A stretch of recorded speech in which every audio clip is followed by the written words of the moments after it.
Hey guys, today let's make pillowy soft and moist Japanese milk bread. Let's get started. First, we are heating milk and flour together to make the paste. This method is called the tangzhong method in bread making. Adding it gives a chewier and springier texture, which is often preferred for a loaf or simple bread like today. And it also helps to keep the bread moister for days at room temperature. Continue whisking while heating to prevent the bottom from burning or the paste from getting lumpy. Remove it from the heat once it thickens and start boiling. Now, it's important to let it cool before adding it to the other ingredients, which usually takes about 30 minutes in my fridge. Once it's almost cooled, you can start preparing the yeast. To the warm milk, add sugar and yeast. And mix to dissolve the sugar. Wait for 10 minutes to let the yeast wake up and become active.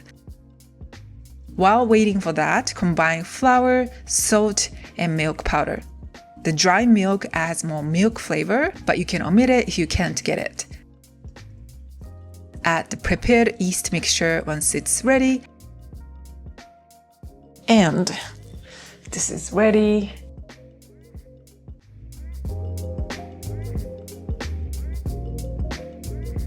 Knead it at low speed first until it comes together.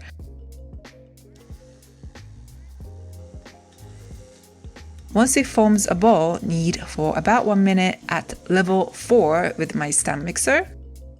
Then add room temperature butter. Ensure it is completely soft for it to blend easily. Knead again until a strong gluten network forms, which usually takes 4 to 5 minutes at level 4.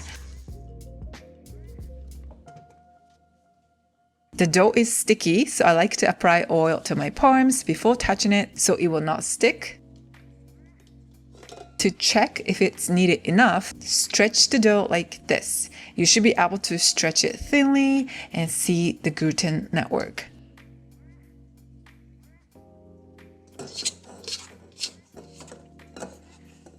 Apply oil to your palms again and form a ball. So cute. And it's enough time.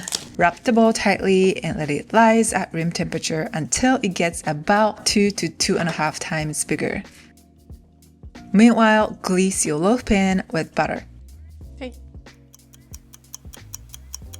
The dough is puffed enough. This process is so important to make a pillowy soft bread.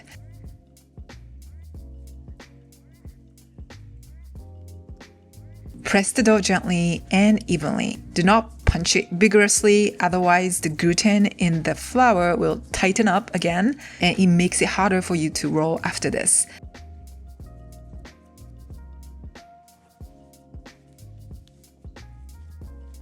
Divide in 3. Now divide it into 3 pieces and roll each into a rectangle.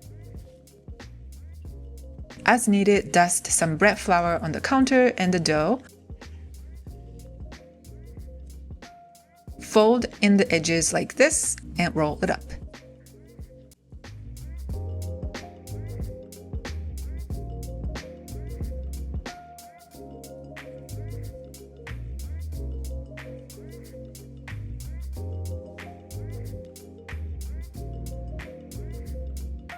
And repeat this for the other 2. Wrap the surface of the pan tightly and let it rise. For this bread, I find it gets fluffier and more delicious when I let it rise to 2.5 times its size instead of just double.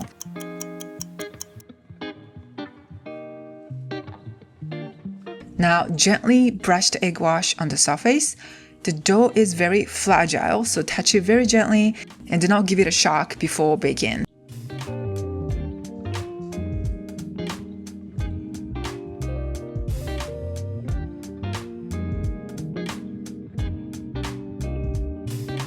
Immediately remove it from the pan. Wait for some time before slicing and enjoy. It is so bouncy, fluffy, and moist. It's not too sweet at all, and you can enjoy it as a sandwich bread. If you try this recipe, please let me know, and I'd love to know how you enjoyed it.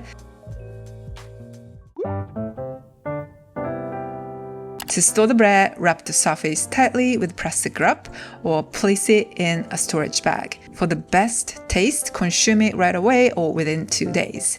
I first tried the recipe with King Arthur bread flour because I like it, but even after testing many times and making other adjustments like adding heavy cream, condensed milk, I couldn't taste enough milk as I wanted. And then I tried different flour, which is gold medal, and I could taste the milk a lot more. Just know that some of the bread flour has deeper, more unique flavor. If you felt the same thing, know that it might be because of the flour. In that case, you can try a different one. And I also tried this recipe with all-purpose flour, just like my cinnamon roll recipe.